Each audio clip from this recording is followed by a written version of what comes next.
Okay, hey everybody. I apologize for the late start. Just want to make sure everything's working. Everything seems to be working, except for the audio. I don't think we're going to be doing too much. Wait, AB Meet. Maybe turn that off. Nope. Okay. Well, I'll be able to hear the people asking questions anyway. Okay. Oh man, this whole like coronavirus thing like really sucks. Don't need to tell you that. But what exciting times we live in. That we're still able to get together and have people who can join remotely. So let's see here. Tonight's class is, well, this is kind of the last lecture already? Are we here at the end? Like I said, it's been kind of crazy, kind of a crazy time. So we're trying some things differently. We're using Zoom, so there are people that are joining us live that can watch it live. This is neat.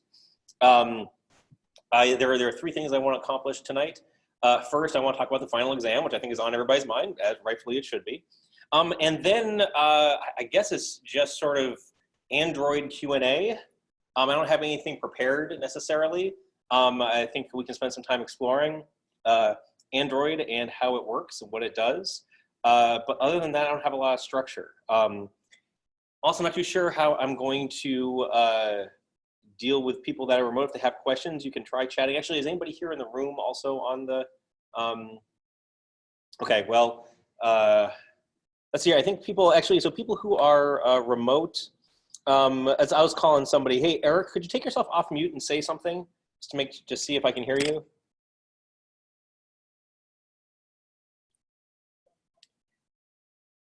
Eric, no? Hello. Hey, okay. I wonder why I can't get the room audio to work. Sorry, I probably should have turn it up some more. Okay, cool. So that at least seems to work. Thanks. I appreciate that, Eric. Okay, now can you say something, Eric? What do you want me to say? Great, that's awesome. Just want to do a sound check. Okay, we've got it in the room. It's kind of buzzy though, so I'll turn it down a little bit. Okay. How about we try this, since I mean there's only 7 people who are remote. It's not like we've got like 100 people around the call. If you have a question or something, just unmute yourself and say something, and then we'll hear you like the voice from above, and do it that way. Oh, it's somebody, I've got more chat. Somebody's chatting too. Okay, thanks David for letting me know. We'll be right back. Okay, awesome. Anyway, so we're gonna try this. That buzzing's driving me crazy. Okay. Okay, how was your week? Yeah. Okay, well, let's dive into it. Like I said, I am not my usual organized self tonight. Okay. Yeah, advanced topics in Android development. Okay, sure. But here's what I do want to talk about. I do want to talk about the final exam next week. I'll talk about the content, and then we need to figure out how we'll do this exactly. So the final exam is in 2 parts. The first part is a written final exam. These will be short answer questions along the lines of your quiz. In terms of preparing, it's open book, open notes, but no computers. So sorry, you can't use Stack Overflow or email your friend or text your friend or whatever. But you can use the notes. And normally I say have students print out the notes, but as we'll talk about, we'll probably not do this traditionally. So anyway, there's that. It's about, like I said, it's about 2 quizzes worth of content, but it covers everything that's in the lectures. And so then, and mostly, it focuses on the stuff that you've done in your assignments, in your projects, but any of the lectures is fair game. So there's stuff that maybe you didn't think directly applied, it might be on there. The second part, and usually I'm all dramatic. I'm like, it's oral, haha. Okay, spoiler alert. What I've always done, and I think it's a really great exercise and something that I get a lot of value in, and students seem to like it too. The second half of the final exam is a group project. It's not a group coding project, it's talking about something and then writing up. So that really then begs the question, how are we going to do that? Now, I mean, I've seen, and you've probably seen too, the advice, the recommendation from the university, which is to have final exams be online and be remote. And I think that's appropriate. You know, if everybody who registers attends class, that's 40 people. I want to be sensitive to everybody that is, you know, either worried or has, well, either worried, and certainly anybody that has that has any sort of medical worry about being around, you know, that many people at this time.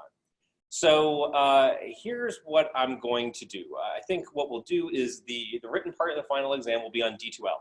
And I'm going to trust all of you that while you're sitting there in front of your computer, you're not going to have another browser tab open to go look up the answers. You know, right? I don't know what I can do, right? Normally it's a paper and we grade it that way. You can sit there and, you know, look over your shoulder and stuff. We're not going to have that. Instead, we're going to do a D2L exam. And if anybody has, DRC question, I've had students have proctored through that before. I don't know if the fact that it's online that gives you the flexibility. Please reach out to me. I want to make sure that we're accommodating people that need extra accommodation. As far as the group work, I'd still like to be able to do group stuff. And so then I think we can accomplish that via Zoom. What have some of your other classes been doing in terms of leveraging Zoom? Much at all? Nothing really? Okay, this seems pretty new then. I didn't even realize that we had Zoom accounts. It's great. I mean, I've used Zoom a lot for other things, but I haven't really used it like this. Oh, someone else is asking him to be readmitted. Sorry. So we'll try that, I guess. There are these things called breakout rooms. And actually, maybe we should figure out how to do that. Well, I'll figure it out this weekend and then tell you how to do it.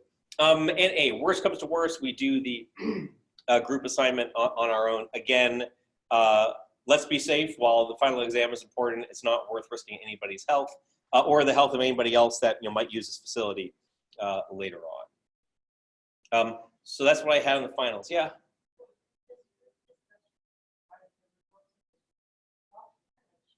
The results will be something that's emailed to me. Yep, and then I'll grade it. And it's mainly, you know, it's a group exercise. It's meant to get people working together and collaborating on something, which I think is kind of an interesting topic. So other than the fact I'm kind of making this up on the fly, I apologize. Any questions about the final exam, either the content or the format? I'll post all of this on Slack and we can go back and forth and figure it out. I guess it doesn't mean this is the last time we'll be seeing each other and we can all, you know, play. It's so hard to say goodbye to yesterday or something like that. Yeah. Okay, that's the final exam. How's Android going? So is there what? There's a lot. There is a lot. Yeah. Also, looks like there's a change between Android X and the support libraries. Yes. Yeah. So documentation for something new is only available for older things, so I'm having trouble with that. Trying to figure out how to use some of the new libraries.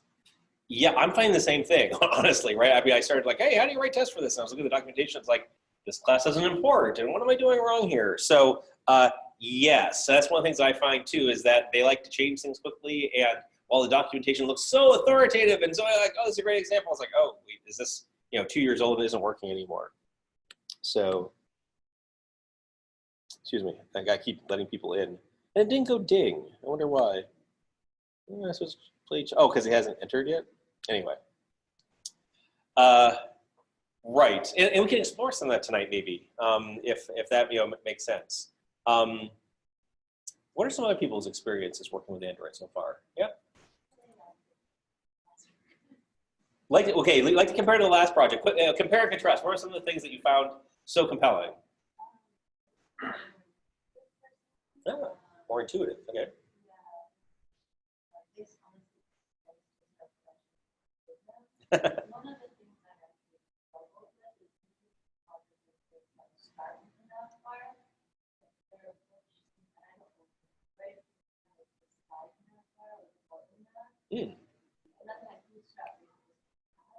Okay.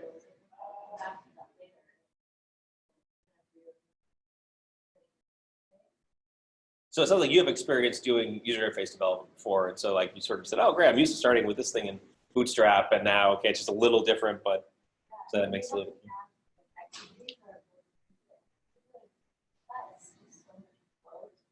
Yeah.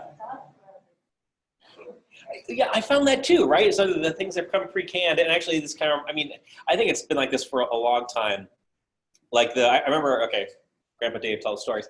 Like back, this is like in the pretty early days of Java, when they had some of the first IDEs with WYSIWYG, as we called them back then, editors.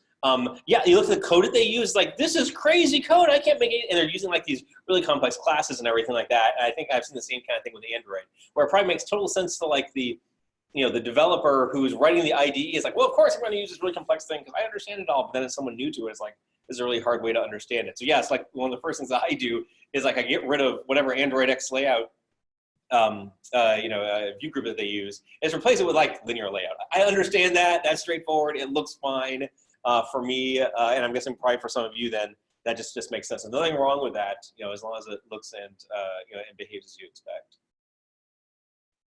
Cool. Some people who aren't here in the classroom, any observations that you'd like to share about your experiences with Android?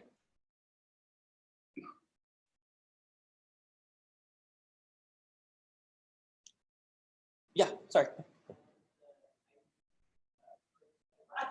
Oh yeah, the ID, yes, ID brick your laptop. That is not uncommon.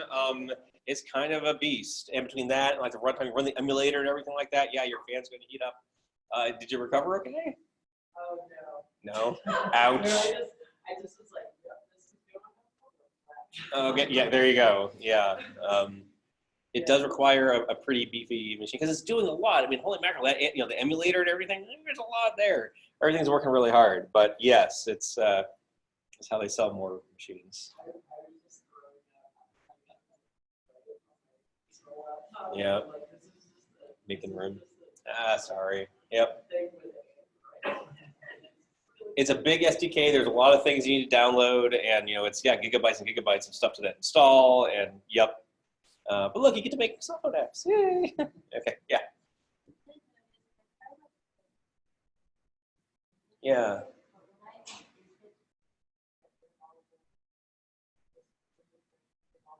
Yep. Oh, interesting. So yeah, I mean, so her observation is, and this is for the people at home that probably can't hear, that when I said, oh, yeah, just use the lowest common denominator API 16 because it doesn't work anywhere. That's fine, right? But then Michelle's observation was that, wow, when I increased it to 26, it ran a lot faster. That's not necessarily surprising, right? From API version to version, they invest a lot in in making things more efficient and run faster, but it might also be that in order to make everything backwards compatible with 16, they might need to go, do some machinations and jump through some hoops and transpiling, and I don't know what they're doing, right? So yeah, okay, that's a really good observation. So maybe in the future, I should recommend that people use a more modern version of the API. 29, yeah, right? Well, and that's the thing is like, yeah, we don't care. I mean, It starts winding along with older APIs. Okay. Maybe 26 is a sweet spot. I changed it to 29. Android Studio is very Interesting. Yeah. Well, and this is all part of the learning experience, right? This is what it's like working with real software, right? As you're learning, where it's like, okay, great. As you start doing more and more complex things, there's more complexity to deal with, and you have to deal with the tools and everything. But overall, is it okay? Is it fun? Enjoying what you're looking good? I mean, that's this is really. I wanted to. I want to give you all an opportunity to explore something different, even if it's only for a couple of weeks. Hopefully, it's something that. And one thing I hope that you're realizing is that, yeah, I mean, all that other stuff that we had to do in the beginning of the term does give you a good foundation, just like working with Java and working with an IDE and everything like that. Okay. Yeah. I couldn't teach it. I mean, yeah, there you go. Maybe you guys, one of you next year, right? Yeah. It's interesting to see some of the classes you just do Linux command line tools. That's fun to see, but it's actually kind of cool to hear about. Good. Well, there you go. And then, yeah, that's my own thing. Sell Nothing's to, cool. sell to Delta Airlines, make your millions, and yeah. Anything else?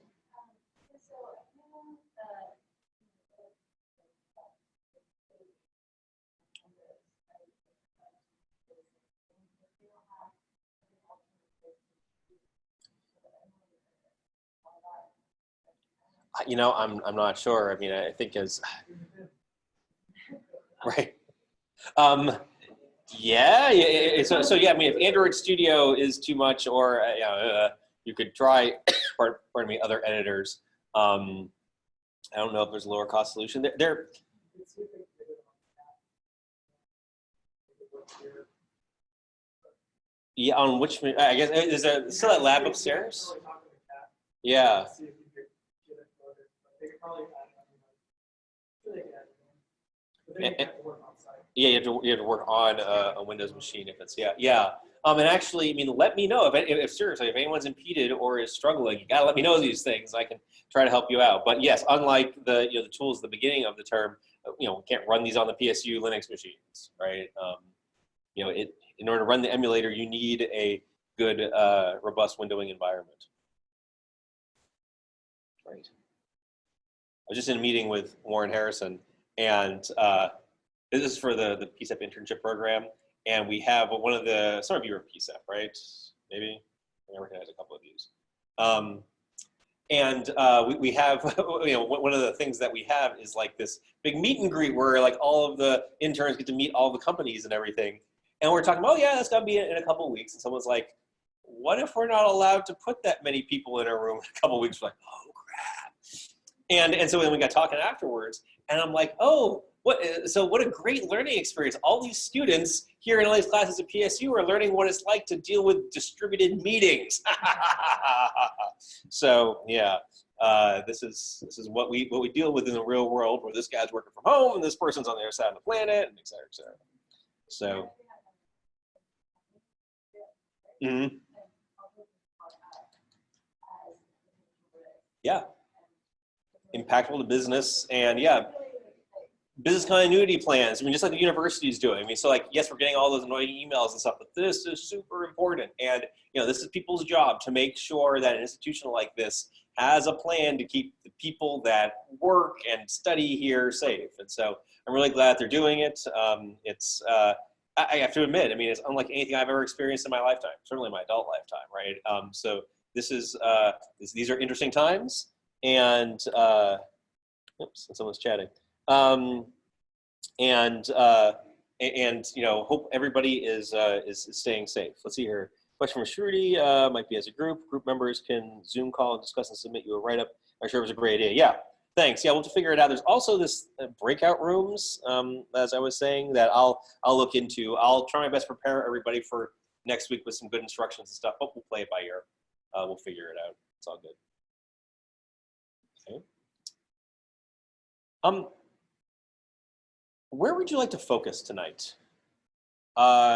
Like I said, I didn't really have much of anything prepared.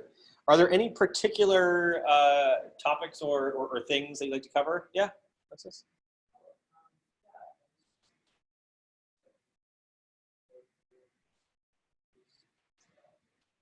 Oh, okay.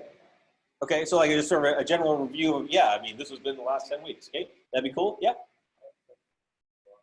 Yeah, the Android stuff, yeah.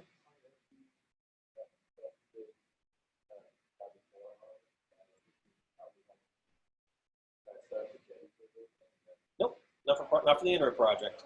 Sorry. Yeah. Oh, okay, sorry. Yeah.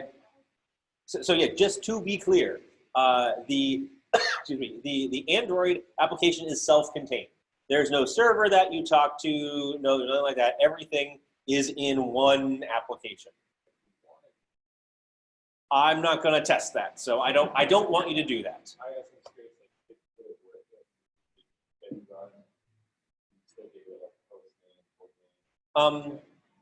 Yes, I mean there are APIs in Android. I don't know if like all of the REST client stuff, it probably would work. I'm pretty sure the Java, the Java IO URL or Java Net URL class works. So yeah, I mean it might be kind of interesting to try. you might need to, well, you would need to grant the Android application the right permissions so they could use the internet. But basically then, you know, I don't think you need to set up any special networking or anything for the emulator, but I haven't tried it. I don't recommend that you try it, focus in on other stuff first. But if you're like, my application's already perfect, right? Or, you know, if you've canceled your spring break trip to Daytona to go like, woo, or whatever people do in spring. Does anybody go to Daytona anymore? No. Okay, yeah, no, this is, so like I did my undergraduate in upstate New York, and basically the weather is like dreary Portland, but 10 degrees colder. And this is like, I don't know, the mid to late 90s. And so I'm sitting there watching television, watching TV, and MTV Spring Break comes on, and I'm looking, it's like, no one that attractive goes to my college. And what is good? Anyway, it was, and so like ever since then, it's like, I just imagine that like what Spring Break is people going to Daytona. And yeah. Anyway. Okay, so, I mean, do you want to see some Android stuff? Is there particular Android stuff that you want to see? I want to see some of the other groups like the ListView. Oh, okay. Yeah, that's a good idea. So a little tour of, okay. Okay, let's yeah, so let me make some notes here. Or maybe you'll remember. You'll remember. Okay, cool. Let's do that. No, let's just do that here. I'm going to, I tried to get some test stuff to work. Oh yeah, I tried to write some instrumented tests, and then, sorry, I had a bunch of work to do this weekend. It's, it's almost April, so we should probably have our 2020 goals ready. So I ended up doing a lot of that. Oops. Let's see here. Oops, this app. Unversion change. Okay, I want to get rid of this thing. Yeah, I'm make sure shelf was changed. But anyway, okay, cool. Okay, so let's look at different layouts, right? Different layouts, okay. And so then let's just create a bunch more. Just some activities. So let's go find the API and the thing here. Wait a second, I can move this thing someplace else. That's good. Okay. Commentary. I just find it interesting. So the 7 people who joined remotely, thank you. I hope you're getting something out of this. I wonder how many people total there are in this class these days. I think we grade about 35 assignments. That's probably how many people are still active. Okay. Put myself down there. Put myself out of the way. Okay. Let's go back to our, this was all the places that I was trying to do something. Let's look here. Okay, so what were some of the view groups? Well, let's see here. So yeah, so a view group is a widget that contains other widgets, basically. And we saw last time when we were putting together like our calculator activity, we used, oops, sorry, how do I get to the activity calculator?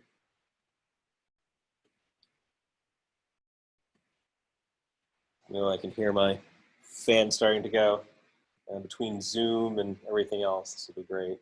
Start smelling smoke, then just, that's the exits right there. Okay, so here we used one of these constraint layouts, which is what Android Studio likes to use. This is again one of those pretty advanced layouts where you can talk about how various components are related to each other. Really great for WYSIWYG editors for doing by hand, probably not so great.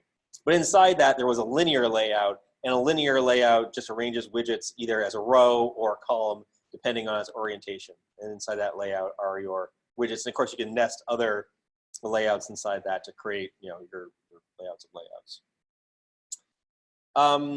Okay, so let's create some other ones. So what's the next layout that we want to look at? Jeff, did you have a particular one that list layout? Okay. Yeah.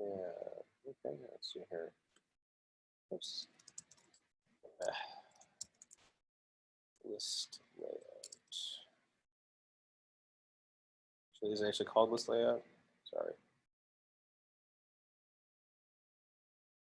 What was recycler view, layouts, list view?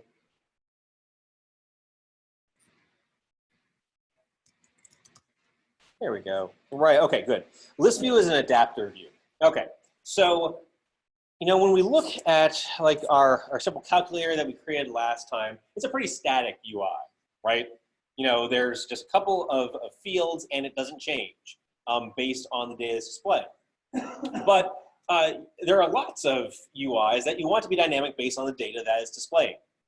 And so what you need in those UIs is you need not only the thing that draws the UI, but then you also need sort of like a data model underneath. You need to have some notion of like, here's the data being displayed, and then how do we then create a UI around that. And so those are called, and so then there's this class of view groups called adapter views. And adapter views are all backed by an adapter. So it's the adapter that basically says, here's the data to display, and then it gets displayed in something else. So okay, yeah, let's create a list view. So let's look at the list view API.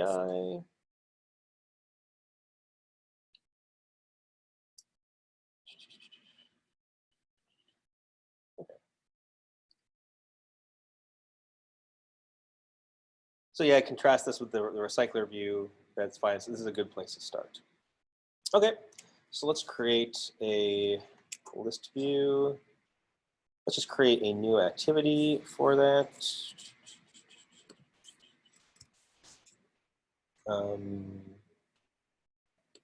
Main activity. Right, okay. Yeah, let's just do that. So let's go to our main activity. Oops, on the manifest, we want to go to the actual layout file. We'll add another button. We'll just copy this one to start.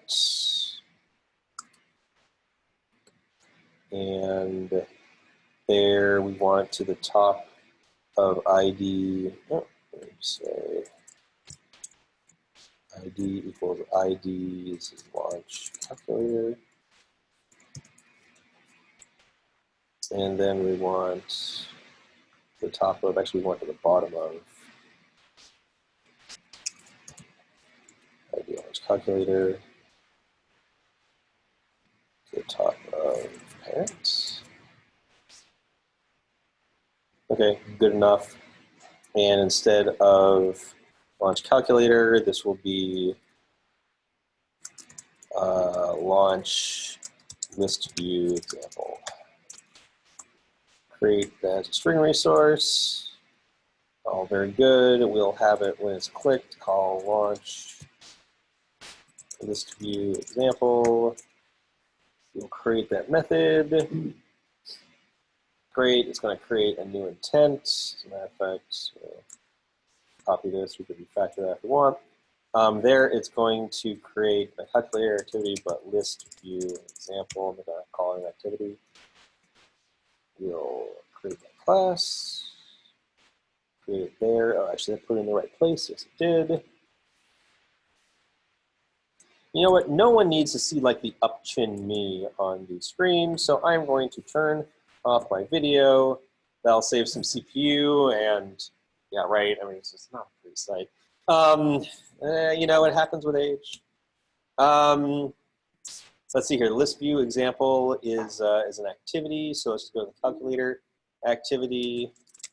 Oops. Oh, different key binding activities. Okay, app compat activity. Oh, interesting. It didn't do like the whole. I didn't do that whole new activity workflow, but that's probably okay. So copy some of this stuff here. Actually, let's say, let's just say split vertically. That's good.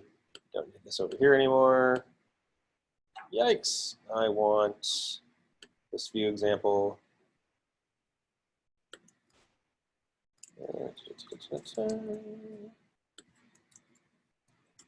That's neat. Okay, and then on create, we'll override this. So when this thing's initialized, we're going to initialize it with activity calculator, but we're going to call it ListView example. Oh, but wait, now I've got to, well, I can just create the XML file myself, I guess. Yes, create the latest file. Oh, wait, we have a new participant. Dan is joining us. Hey there.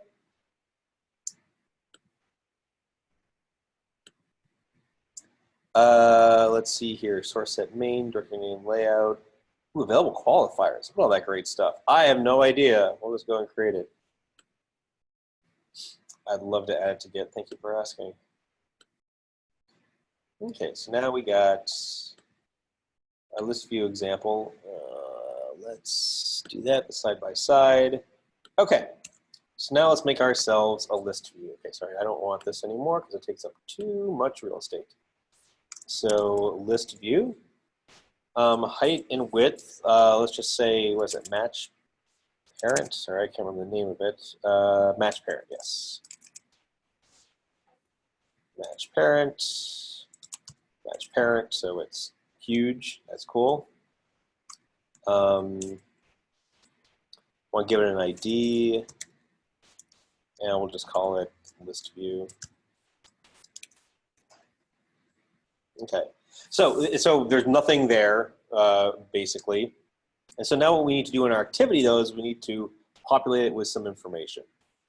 So then, let's just do it in our let's just do it in the on create right here. We set the content view. We will get the list view equals find by ID r.id.listView. So we've got it. Okay, so that'll give us the widget. Let's just run this. Sorry, someone say something? Yeah. Let's just run it just to make sure everything builds and that I'm curious if the CPU gets my one emulator and all this.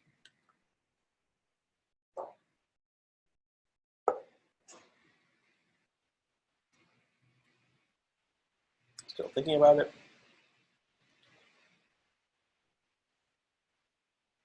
Okay. Which example is it? See, it's the Android calculator, isn't it? No, it's still deploying, probably. There we go. It's the one with the magenta bar.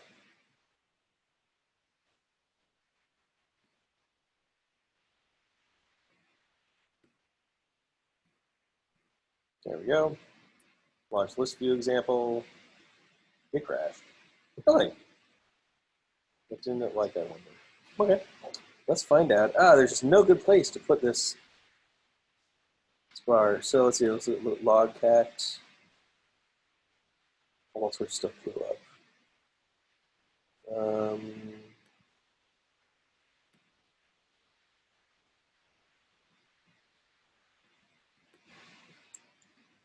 Java. Is there any? There we go. Here's a stack trace. Oh, okay. What am I doing here? So there is, okay, so on the device, there is, on the emulator, there is a tool called logcat that looks at the system log. So Android, has all the different log files, operating system stuff, all the different levels of the stack. And Android Studio lets you work with that. Interesting. Lets you work with that log file through this little logcat tab. And as you can see, if you by default, it's like debug, which is like, there's information flying by. I switch it to error, and then I search for .java, which the stack trace would be in, and hoping that would lead me to the error. And it looks like I have. So let's see here. Unable to find explicit activity class, list view example, have you declared your activity in your Android manifest? I bet I haven't, because I added it like the lame way instead of like asking Android Studio to do all the work for me. So, look, here is a, it's warning about something. It has an empty body. Yes, it does. Okay. So calculator activity. Okay, let's fix that class tag. And then I'll create one with list view. Shoot, what do they call it? List view example. Nice. Okay. And we will rerun it. Maybe it'll work this time.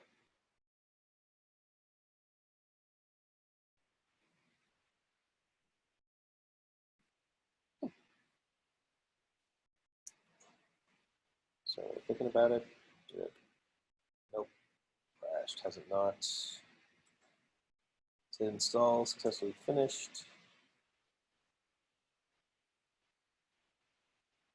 This view example is not accessible. Is it public? Is it not public? Is that a problem? Where's my activity? It's public. Okay. Wow. Well, this is why I wanted to make sure that everything ran before I really dove into it. Okay, installed successfully. Back up again. Yay, we've got nothing. Okay, that's good. No errors either.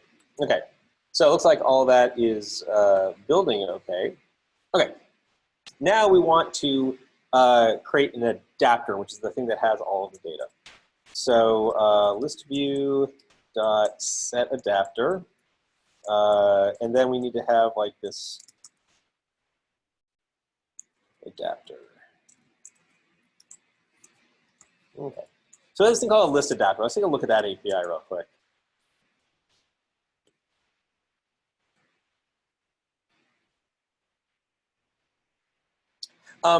So there's this interface called ListAdapter, and it's got a whole bunch of things. You can have an adapter around an array, or things like a cursor from a database read. You've got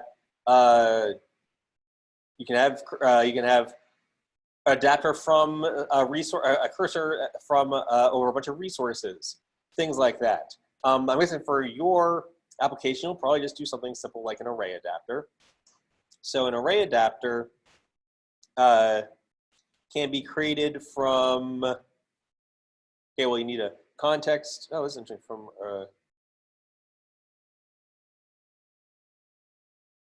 actually, you have to give it a resource. Okay, I'm a little surprised by that because I'd forgotten that.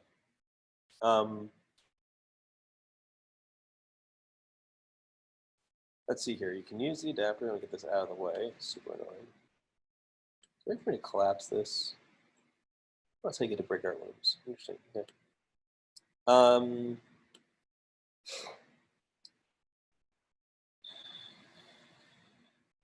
Excuse me. All right, ListView or spinner. And so, okay, sorry. What adapters do? Let's look at the interesting method on an adapter is called getView, meaning that for the adapter, what it does is it knows how to say for every element in the adapter, here's the view, here's the widget for displaying that. So like we'll see by default, it'll just be like toString, it'll just be a text view with the with that, but we can also override getView to have it return a button or have it return, you know, hey, it's a really complex piece of data like your airline, or like your flight, you know, display something like that. And so let's play with that, but first let's do something simple. Let's see here. So array list adapter equals new array adapter. Let's just do that in a string for right now, and we need to give it a context, which is this a context? I think it is. And then a resource ID. Okay. What do we need this for? So I guess you just need to say r.id dot list adapter.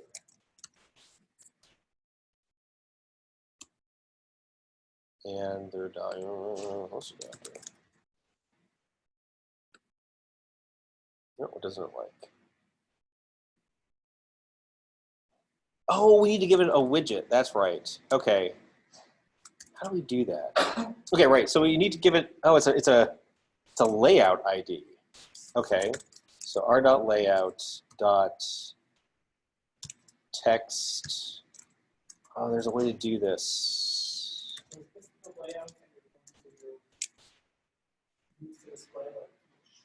Yeah. So I think there used to be. RID dot one of these guys.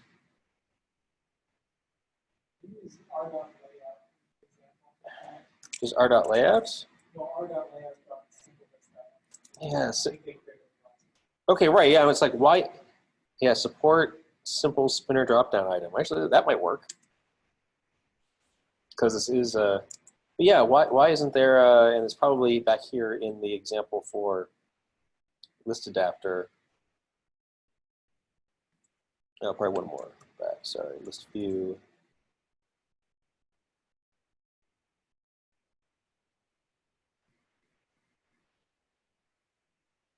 That's for getting a view.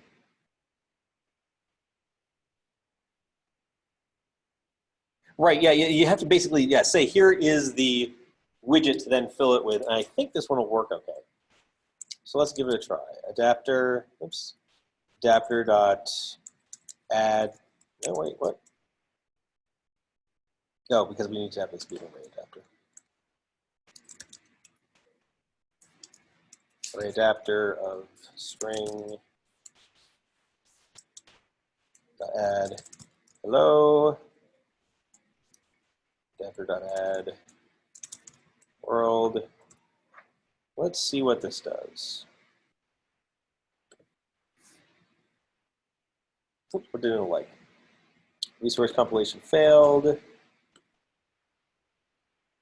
Oh, interesting. What is it complaining about? Yes. Okay, so it doesn't like this.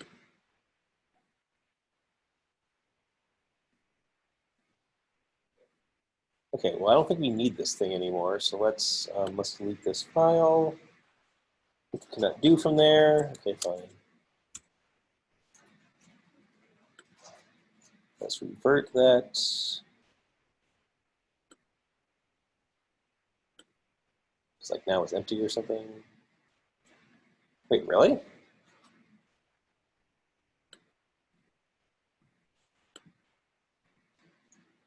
Values. Oh, I see. IDs wasn't added. Okay, so I do want to delete that.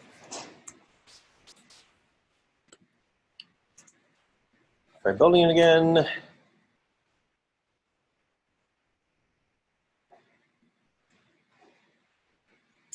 Okay, that launched anyway. Let's see what okay, there it is. Hello and world. I'm so impressed with myself.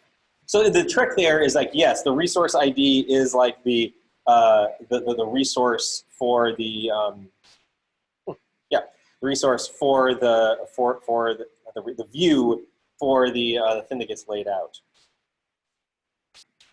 Let's make it a little bit more interesting. So let's see here. Let's start with this. So anyway, so that's how you can do that. Do you want to explore this a little bit more, or do you want to move on to a different kind of layout? I think what I'd like to do is what happens if the object is a little bit more complex than than that. So then, okay, let's just quick. Well, yeah, but you also need a different view. So let's figure that out. Okay, so let's check this stuff in because this is neat. Simple example of a list view. Oops. Push.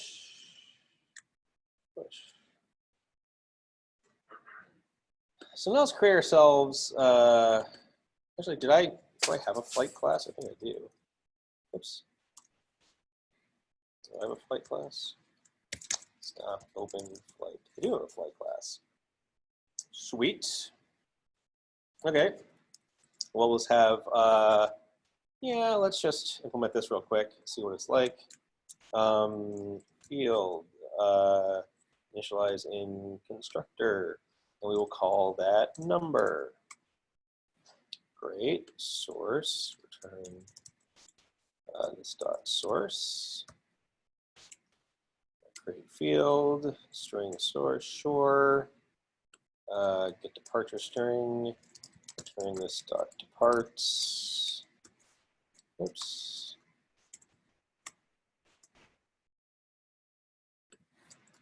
And return this dot destination. Spelled correctly, destination. Create field of flight, and then arrival.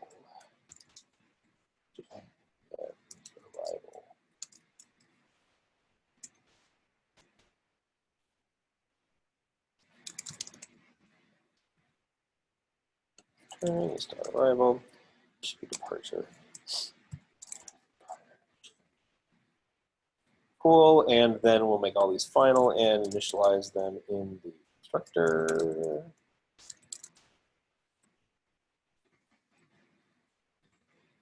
Nope. Constructor parameters, all of them. Nice. Oh, and except for number, which I don't want to be this. I want to say make this a parameter. Make that a parameter, call it number. This number equals 42. I want to change the order of the parameters. So I want to say refactor change signature. I want to move number up. Make that first. Yay, it's so nice that it's like still IntelliJ, and so like all the stuff that I used to know how to do, I can still do. Good. Now we've got flight. We've got an interesting flight. So now, oh yeah, thank you. Look at that, programming. Except that I lost. Oh yeah, but I lost there. Yep, thank you. Okie dokie. So now what we want is, okay, so let's go back here. And now instead of an adapter of string, we'll do an adapter of flight. And we'll just get rid of this thing. And let's add a couple flights. New flight of, right. The number 1 from PDX to LAX, and then we'll just have a date 01/01/2020 at 1 p.m. Oh, I didn't do that right. Departure, yeah, destination arrival. And then arrives at 1/1/2024 p.m. Okay, and I'll add flight 1, and I'll add flight 2 from PDX to Boston, leaving at 2 p.m. and arriving at, I don't know, 10 p.m. Okay, so let's change that. I'm going to run it to see what happens.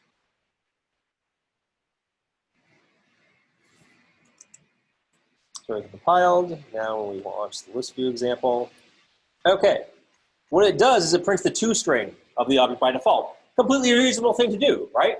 So yep, it's kind of complex, but okay, now this. But the problem is, we can't see everything. So now we're going to need another kind of widget to display all of this stuff. And that's fine. So what we're going to do is create a new layout for displaying just the flight. So layout, okay, so we're just going to call this layout dot, I don't know, flight view. And we're going to create a resource file, flightView.xml, constraint layout. Sure. Okay, we can deal with that.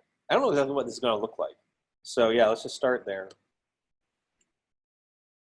So let's see here. What should this look like? I don't get to use this very much, so let's see here. We want, oh, it's kind of big. That's interesting. I don't know how this is going to work exactly. Okay, well, so let's, sorry, I have to look at the XML. Constraint layout. So what do we want? We probably want like a text view, and we want this to be, we want the width. We're going to have this match parent, and then we're going to have this be wrap content. Oops. So basically what I want is I want to have, yeah, a label which is, oops, I was complaining about. Not constrained vertically at runtime. Yeah, add a vertical constraint. I got to do all that nonsense again because I'm in constraint view.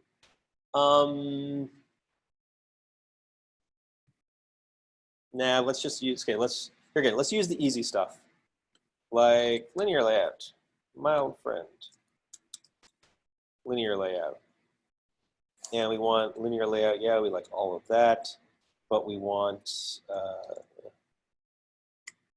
there we go, easier to read. We want that, and we want orientation.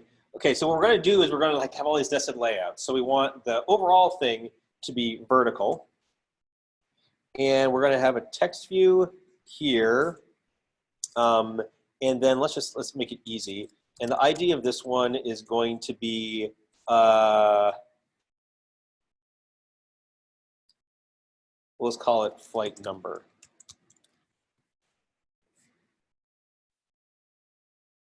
Cool. Okay, and let's see if we can get this much to populate.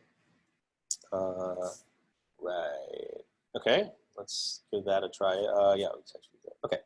So now if we go back to our list view example, now instead of, we're going to have this, we need to say that, yep, that's our adapter. And we need to say adapter dot, oh, okay, sorry, we need to say something else. We need to say this, instead of this being an array adapter, we want this to be like, we want to have our own adapter class. So we're going to call it flight adapter, I guess. So static class flight adapter extends array adapter. This is going to be an array adapter of flight. Oh wait, extends no default constructor. Okay, okay, sure, create a constructor. Oh, which one? Well, we want it to be this one. Send the context, and we don't need to send in the resource because the resource is always going to be r.layout.flightView. So now instead of an array adapter, we are going to create a flight adapter. Flight adapter of this. Okay. Actually, we should just, I wonder what happens when we try to run this. It probably just displays nothing, right? Because the flight view is empty. Oh, you know what? Actually, now let's just see what happens. It's still thinking about it. Oh, it crashed. Linear layout cannot be cast to text view. That is true. Okay. Good point. Okay. So now I need to override. How do you override in this thing? Oh, commando. Okay. Get view.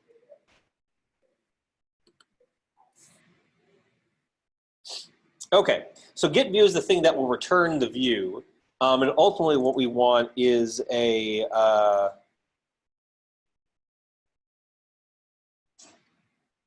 yeah, okay. So I think what we want to do here is we want to say return new. How do we do this? Right, because we want to do is we want to return that activity, the flight view activity, but we need to bind it to something. How do we do that?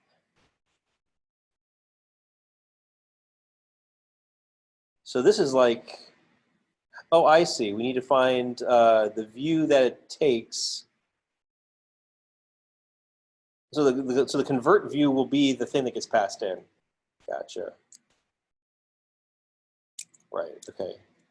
So wait, so if we just say convert view, what do we get then? What doesn't it like?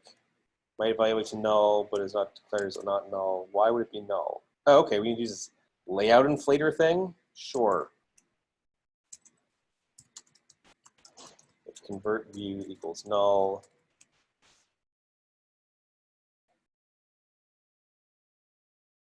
Okay. Container false. Sure. Convert view equals get inflator. No. Get layout inflator. Get layout.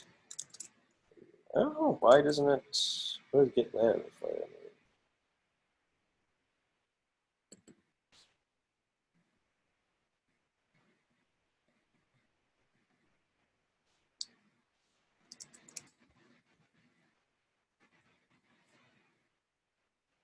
It must be something in adapter. Adapter, base adapter.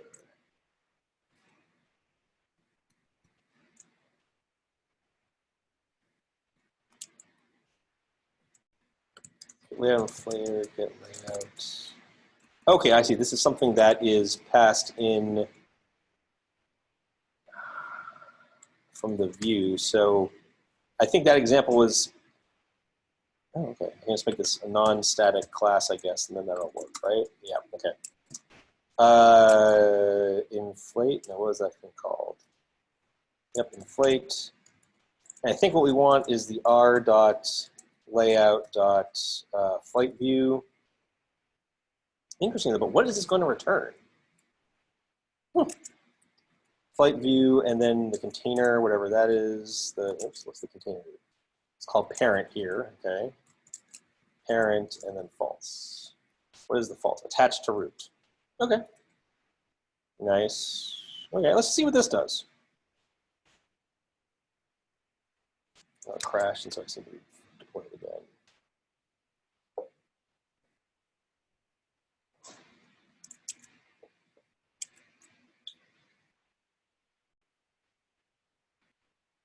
There's nothing. Okay, that's not so bad. Let's change this to sort of to give it some text. This is a flight. I'm just sort of verifying that it's going to do what I think it's supposed to do.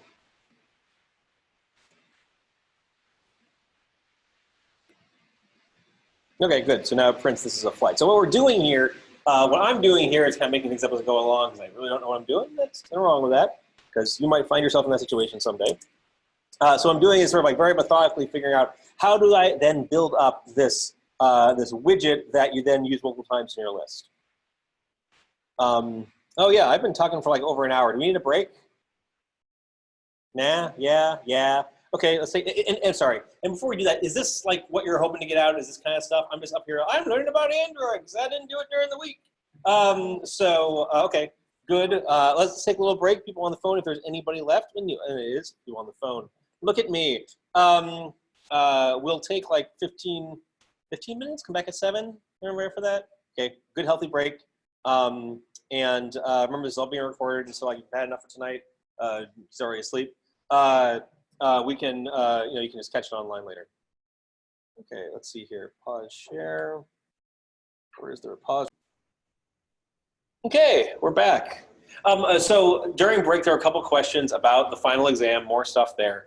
Yeah, logistically, I've never had to do this before, and so then some of the questions that I'm wrangling are, should we, if the exam's going to be in D2L, should I open it up at a different time of the day? How is all this going to work? I think what I'm thinking right now, and my thinking might evolve over the coming days, I will let you know regardless, that we're going to try to replicate the in-class experience online, which means that the final exam will start at 5:30 and it will end when it ends. I realize that might not be most convenient for everybody, and if something goes completely sideways, like the internet goes out or Zoom topples over, we'll figure it out. But these are extraordinary circumstances, and so then I think we all need to have some flexibility in some areas, and then some rigidity in other areas, like the time when everybody's engaged. So that means that the exam will open up. My current thinking is the exam will open up at 5:30. You'll have like 40 minutes to do it. And then everybody will join the Zoom. I'll say a few words to sort of finish everything off for the class, and then we'll do the group portion of the final exam. Yay, okay. Yeah, this all sucks. But what's more important than the final exam or the class is people's health and comfort during the exam. I want to make sure, again, that nobody feels at a disadvantage because they're forced to come to a place that they don't feel healthy or don't feel safe. Okay, so let's continue on with this Android example for a little while and figure out how we can then have a sort of a custom widget for displaying flights. So let's see here. Okay, so when we last left our dashing heroes, we have our flight view right here, and we have the flight number. So let's do the following. Now that we've got our convert view here, let's get the text view, which is the number, and we'll say convert view find view by ID r.id dot flight number, and we'll say oops, I need an equal sign there, and then we'll say number dot set text. Oh, we need to get the flight. Flight equals get item and position. So when the list view lays itself out, when it renders itself, it it basically goes through, well, it asks its adapter how many items do you have, and then goes through each one of those items, gets the view for that item by calling getView, and then populates itself with those views. Oh, and one of the things that sort of happens behind the scenes, and the reason why convert view might be null, is that it reuses the view objects, and this is an optimization to make it render faster. So basically creates the view object, and it might send it into the getView method multiple times, and it's up to the responsibility of the getView method to then populate all the right stuff in that view. Okay, and so we'll just say flight flight.getNumber. And so what this does was a complaint about can be translated. Well, okay, we'll do that as a refactoring. So basically what I'm doing here is that I said, okay, great, I've got this custom flight adapter. It'll give me this view object, which is that flight view. As a matter of fact, I want to run into the debuggers to see what object is returned there. And I'm going to ask that, actually, not convert view, I'm going to call this flight view so it's a little easier to understand. And so the flight view, I'm going to say, hey, get me the child view with flight number. So get me basically this text view right here. Give me that thing and set the text that's displayed to be the string flight plus the flight number and return that whole widget. So let's see what happens when this is deployed.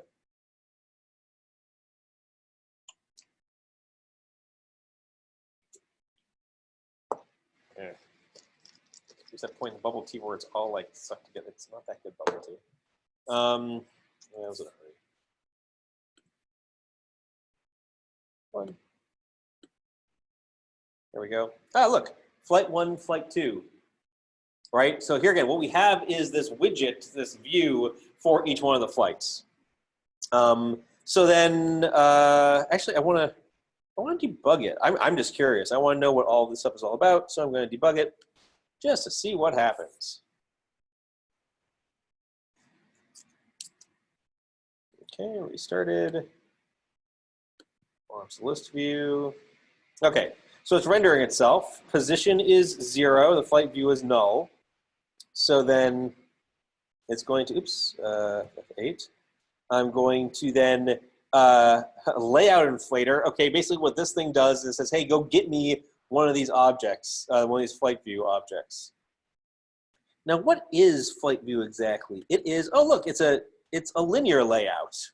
I don't know if you can see that very well or not, but it's a linear layout, which makes sense because if you go and look at it, I mean, what we're declaring here is a linear layout. Okay, that's kind of neat. And then we go and we get the flight, and of course, flight then is this flight 1 object that we added into the adapter. And then away we go. We go and get the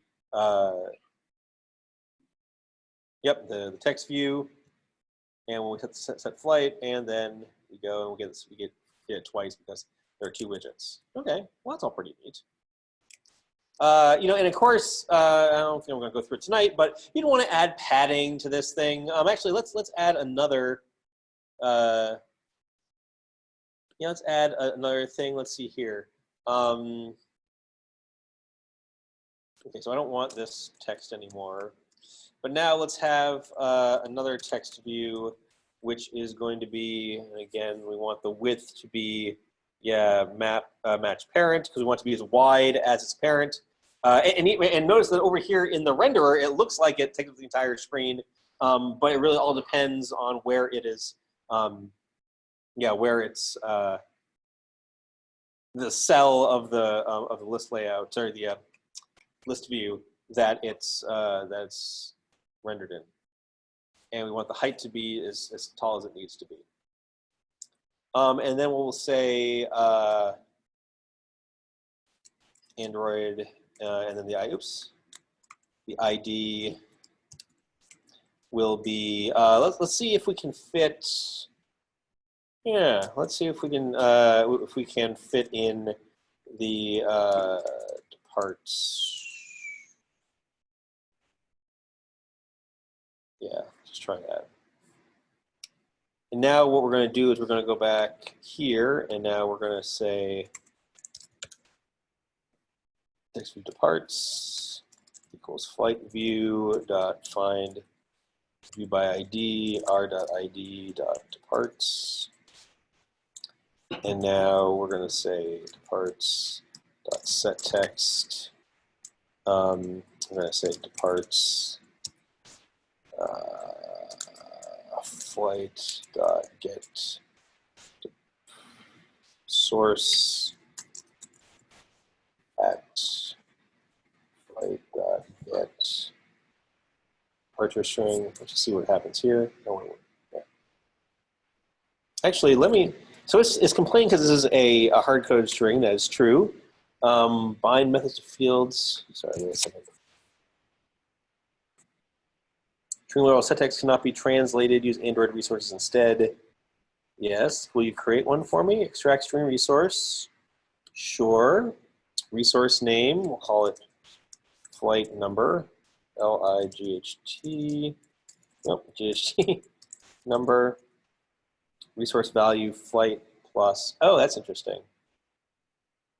Oh, I don't remember off the top of my head. Let's see here. What does it look like there? Should I concatenate text display with set text? Use resource with placeholders. Yes, there's a way, and I'm not going to look it up now. But what you really should do is you have a resource. There's a get text. Actually, I wonder if I can. Okay, we'll show this, and then we'll try to use the resource API to sort of do the right thing here.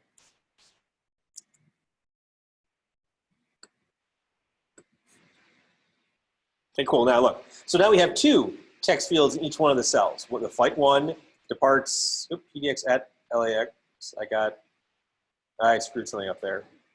Departs PDX at that. I must have messed something up. Departure, destination, arrival.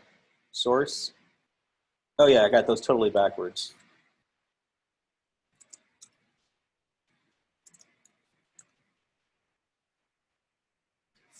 I should have used a builder pattern.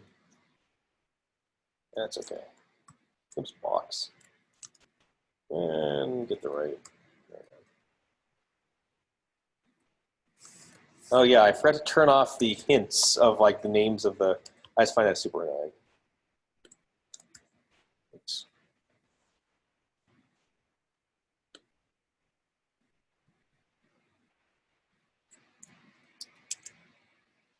So we'll try this once more.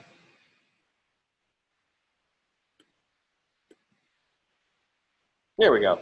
Flight 1 departs PDX at blah, blah, blah, and we could do another arrives. I think you'll see how to do that, though. So here's the neat thing about this, right? So what we've done is we've created like a custom widget, if you will, right, that displays the flight. And we use the adapter to handle all of that. Make sense? Any questions? Is this the kind of thing you want to see tonight? Yeah. I hope so. Great. Okay, cool. Good. I wonder if we can solve this easily. So let's see here. Oh,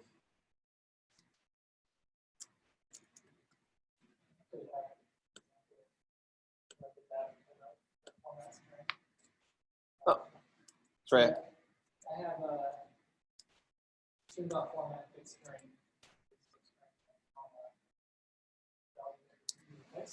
And then in the strings, it has a $0 or $D or something? $1 Gotcha. Okay. Yeah. Yeah, right. And that's it's different from Java. So it's like, okay, yeah. Actually, no, I guess that is the way that, yeah, Java works. Yeah, but I think you can also have the $1 in Java too. It's just sort of a lesser known thing, or maybe that was added later. Okay, yeah, let's try this again. Flight number, flight, and now we want to say get string, because get string has the format args. So now we'll just say comma flight number. That's is not valid. Should we pass a string.format? Really? Yeah, I have the, I think this one is so you have to back in the format. So this should be $1% D because it's a number. There it is. Now it's happy. Yeah. Right, so that's the way it's supposed to work, right? Is that you have your format string, and IntelliJ was nice enough to say, hey, listen, you said that, I mean, so if I went and changed it, not IntelliJ, sorry. If I went to change this to like from a %D to a %S, I think it's gonna blow up because it's smart enough to, yeah, it's smart enough to say, hey, listen, wait, your format string said there should be a number here. You said there was a string. I don't like that so much. So that's nice. It's very convenient. But we want there to be a D. Okay, let's try this one again. Right, and this is nice because then you can like translate it into Latvian, and you can be Latvian Airlines.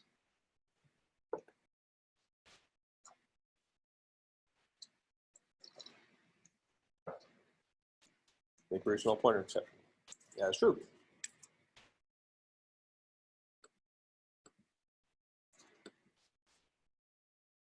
Oh, interesting. $1 didn't like the $1.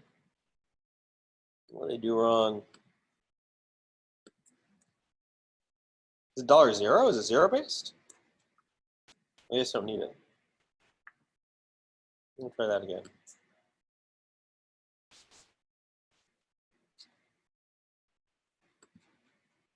Yeah, I was happy. I was happy with that. So, you know, I'm just saying, maybe you've got a flight that has a job util date. You could probably use this stuff to format job util dates. All sorts of cool stuff there. Okay, well, I think that's enough with the example of the list adapter. Use a custom widget, view, a view group to display details about a flight. That was neat. Okay. What else? Yeah. Oh. Yeah, sure. How to persist stuff. Very good. So, okay, now let's go back to our calculator activity. Yeah. Yeah, so I talk about here in the assignment, I say, hey, listen, if you're gonna, you should save stuff, and I want you to save stuff using this write internal storage. So I talk about this in the lecture and go into some detail about it and everything. But the whole idea is, I mean, there's a file system on your phone, on the Android, right? I mean, it's Linux, it's got, files and everything like that. And so, or rather, it has the abstraction of a file system. And you can access this by calling this get files dir. So yeah, so now let's have the, so let's look at the calculator again. Oops. So now if I, let's go back here, launch the calculator. So yeah, so if I put in 2 plus 3 equals 5, and then I go back, well, and then let's say I kill it, and then I start over again.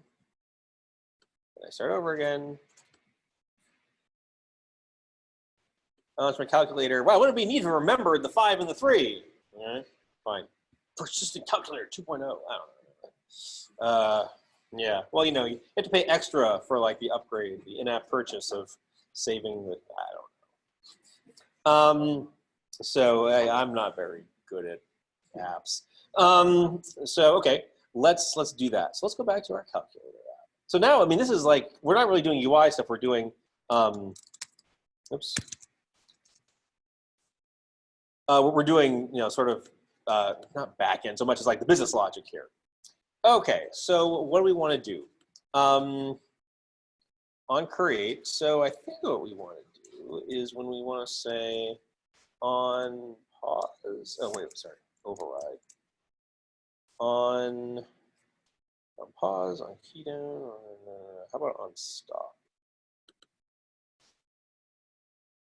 And so then let's, well, first of all, let's see here. No, I was going to say, let's pop up something, but maybe not.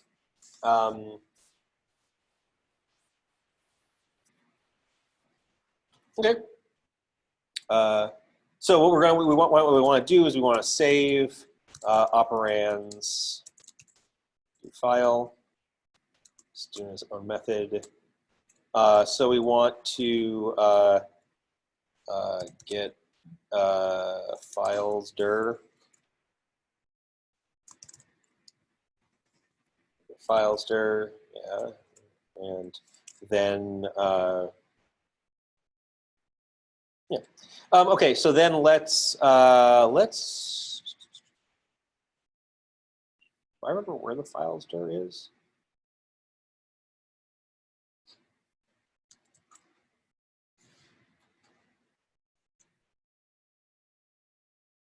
Let's tag.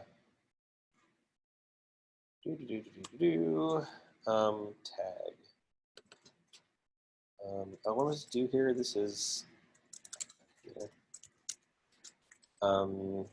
save operands to file, sure, and then we're not going to have a throwable, and then we'll just say that plus dir dot get path. So I want to find out where this file is. So now if I, sorry, what?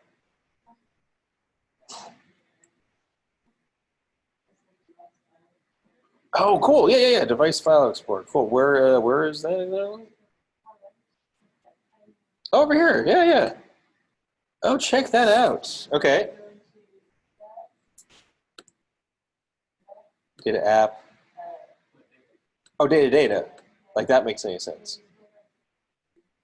Yeah. Check that out. Nice. There's the cache. Okay, so cool. So let's. Okay. Well, nice. Let's then. Great. So now I can say file writer file equals new file writer around a new file of we'll call it operands.txt, and we want the file. What was the first path name? Parent is first. So oh my gosh, I got to turn off that stuff. It's driving me crazy. I don't remember how to do that. Okay. And then yes, add a bunch of exceptions. Add a bunch of exceptions here. Nope. No, I want to throw the, really?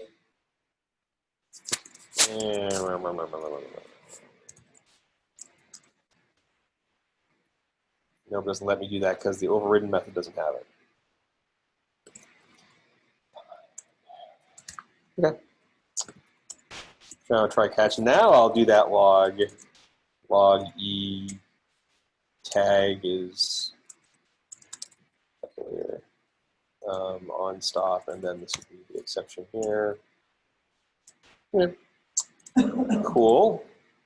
And now, oops, file writer. And then just for kicks, I'll say write. This is a file, and then writer dot flush. And I want to put this inside one of those fancy try things, so that it'll automatically close it. Oops, it doesn't look right there. Oh, requires API level 19. Okay, fine. Interesting. Yeah, we should be using a newer API level.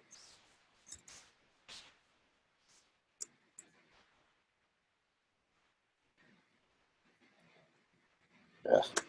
Format, writer.close. Okay, let's see what happens.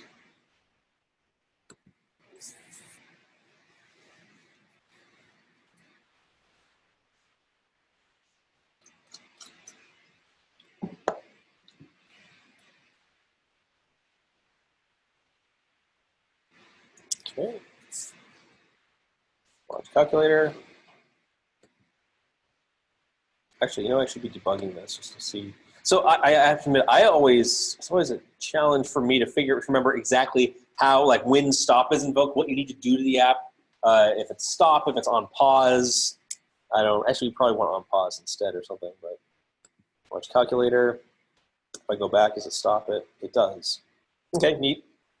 Okay, we'll dive into this. Okay, so the dir is Android calculator dot files. So how do I refresh this?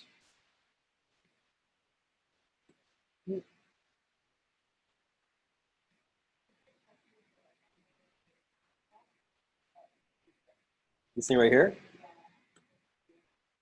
And does it remember what I have open? Oh, that is disappointing. Okay. Let's just see here. Everything seems to be okay. Okay, so we'll write that. Let's see what was there. So that was data. And then scroll down to all the way down here. It is the, there's files, operands.txt. Oh, look at me, it's got Unix file system and everything. Can I open it up? I can. It downloaded it from it. This is a file. Yay. Okay, I'm mildly competent. Yay. Okay. Okay. Anyway, so that's how you work with it, and now we can do some stuff. Just kind of quickly here. Yeah. Yes, you should use the text editor and text parser or the XML parser. I don't care what you use, right? As a matter of fact, yeah, Jeff, you were the one that were using the XML parser and said, oh, there's kind of some weird stuff. Yeah. Right. Okay, so it doesn't support a validating parser. So, okay, I guess validating parsers are big, and there's so much XML in Android, I can kind of understand why I just wanted to skip it. Let some other tool do that instead. That's fine. No judging. Okay, so sweet. Okay, so now when we, let's stop, we want to do this, and then on create, actually on start is probably where we want to load the operands from the file. So then we will override on start. We will do super.start first, and then we'll say load operands from file. Create this. Okay, so then I don't think I need that log message anymore. And let's see here, we want, this will be the file, and then we will put this into its own method, which is called get operands file, because we're going to use it in a couple of places. Let's just inline this. Okay, so that's save operands, and let's just do, actually let's not do a file writer, let's do a print writer. Print writer instead. This will be a new print writer. But look, it's the same APIs that you learned in like week 2, right? Isn't this nice? Yeah, right? I mean, and we'll just do writer.println of get left operand value. This will create one of these, and it'll be a string. Yep. And then on another line, we'll do get write operand value. Write operand value, we'll create it back there. This will also be a string. Okay, that's cool. Now we want to have, we're going to make this a field. We're going to initialize it in not the current method, not in, sure, we'll say constructor, but we'll change that a little bit. Do the same thing here, and then that. Oh, interesting, really what I wanted was this. Although this is the, that is what I want in left operating value. Get left operating value, this is what I want in right. Right, operating value, go up to that, and then this is this. So many opportunities for refactoring. It doesn't like here. Our text might be null. That doesn't sound right. I don't know why it's complaining about that. These should not be initialized here. They should be initialized on create. These cannot be final anymore because they're not initialized in the constructor. You don't want that constructor anymore. Okay. Okay, that's save operands to file, writes it out. Load operands to file. Oh, let's just debug this one more time before I get much. Running, debugging it, right? And so then, yeah, saved operands to file is there. So we'll do the calculator, and then we'll go back. Oops. Did I debug it? No, it says running, not debug. What is it?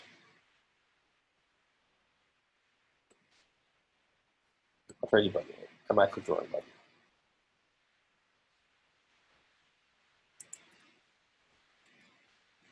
Calculator. Go back. There we go. Save operands to file. What was I looking for? Yeah, get left operand, get right operand. Blah, blah, blah. There, close. Now I'll go over to the viewer. Oh, now it remembers it, but maybe I need to download it again. Ooh, and it's empty. That's true, because I didn't have anything there. Okay. I guess it's the empty string, and that I think will be okay. No, we'll see. We'll see how it blows up. Actually, or it can be, debugging can be left as an exercise to the reader, right? There you go. Okay. Load operands from file. Now we're going to do the opposite. We're going to say get file. File dot file equals get operands file. Now we're going to create our old friend buffered reader. But yes, you've already written this code in like your text dumper and stuff, so you can just reload that. Reader equals new buffered reader around new file reader for file. And throw exceptions left and right.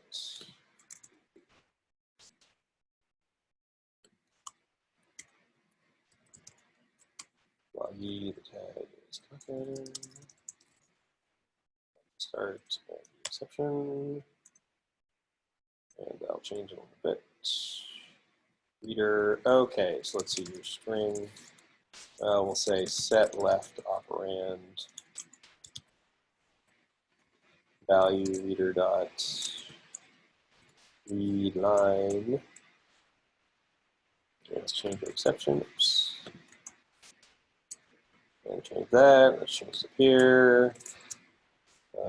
File IO exception. Now it's happy. Set left operand value. Create that. Operand value. Cares. This dot left dot set text to value, and then oops, where'd it go? There you go. I want something similar for right. It was left and right. Okay, right. Operand value. Create method. Blah blah blah. Value. This dot right. Set text. Create value. I think that's it. So now, let's debug it anyway, see what happens.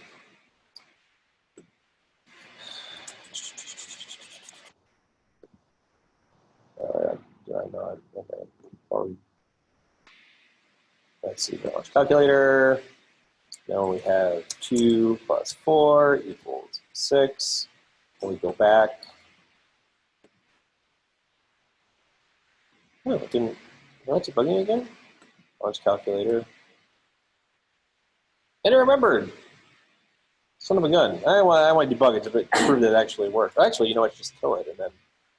Okay. What is it? Okay. Launch calculator.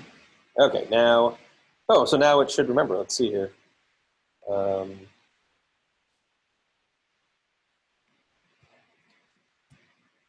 The value is 4. Okay. Neat.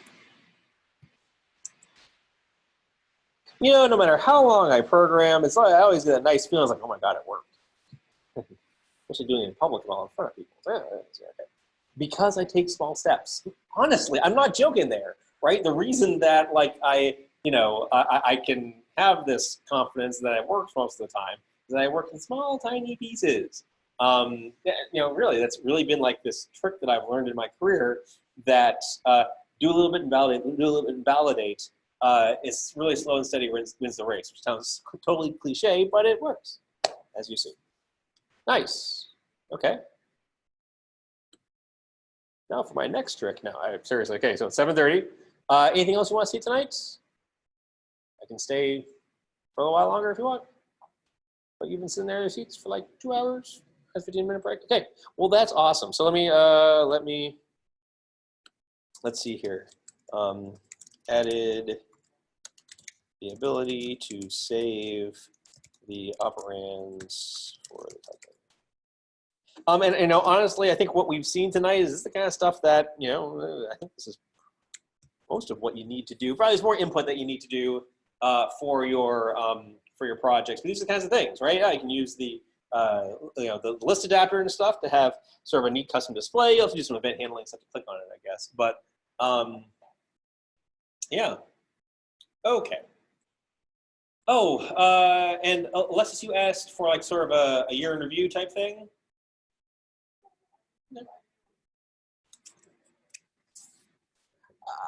Here's what I'll do. No more than 10 minutes. I'll sort of walk through the content, maybe highlight some of the things that I think are interesting that might be on the final exam. Okay, so we started out with like this review of the Java programming language, right? I didn't lecture, on the language and all the details there. As a matter of fact, you learned a lot of that through the cones, right? That's how we learned about that. But one of the things that we have emphasized quite a lot in this class is unit testing, the importance of unit testing. And so one of the things I hope you got out of the course is understanding what unit testing is, what automated testing is in general, but especially unit testing, and how to apply it, and sort of how JUnit works. Maven was something that you used a lot and maybe didn't study all that much because, hey, I give you the command, you use it. Okay, maybe you need to understand the difference between like the package phase and the verify phase. But it's important to understand what's happening under the covers, and that's really what the slides are all about there.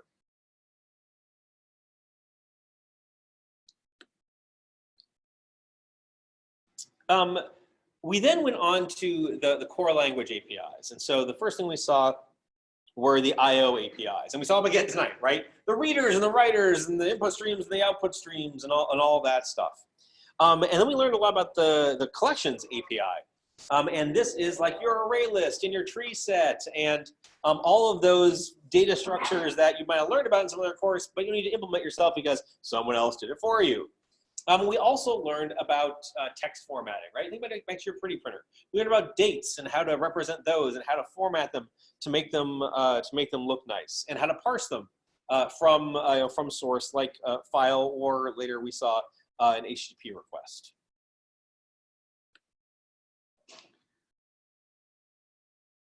There are a lot of language features in Java 8. It's an old language. It's had a lot of stuff added to it. And while I don't think we covered it too much in class, it's important that you understand or at least see some of the aspects of how to do functional programming. So we didn't really talk about the streams API or the lambda notation. I think we might have seen it once or twice. I think it was there in the cones. But that's an important part of the language, and it can make programming pretty nice. It can eliminate a lot of boilerplate, and brings the value of functional programming to the Java language, especially when it comes to doing lots of things with limited state or stateless things in parallel. We also explored, and it's not so much in the lectures, but something that you got a lot of experience with, which is pair and mob programming. And so then, I really enjoyed reading your reflections on pairing. I'm looking forward to reading over the reflections on mob programming over the weekend. And this is part of the experience of this course is working with other people to write code.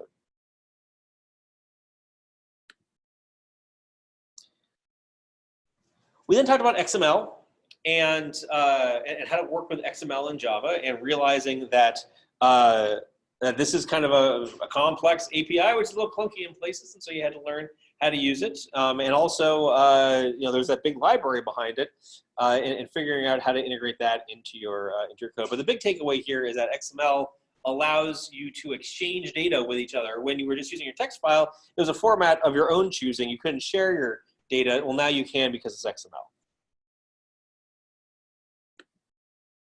Took the week off. I went to Seattle. It's funny, if it happened a month later, there's no way I'd be going to Seattle. So, back when Seattle was travelable. Then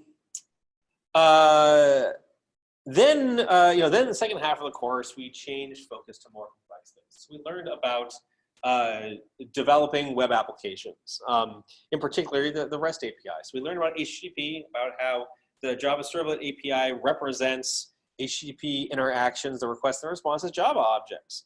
The big takeaway here is understanding how your code, which is just the servlet, is deployed within the web container, Jetty in this case, and then how it's interacted with various clients. Sort of understanding the architecture of a Java web application. And then also realizing that this Java application is a program that starts up, sits there, waits for requests, handles requests. The requester comes and goes. If it's the command line program, it starts up, it does this thing, and then finishes. But your server sits there for a long time. And so in the server, there is a main program, but you don't invoke main. Instead, your servlet is sitting there, and then Jetty will route the request to it appropriately. So a different kind of programming.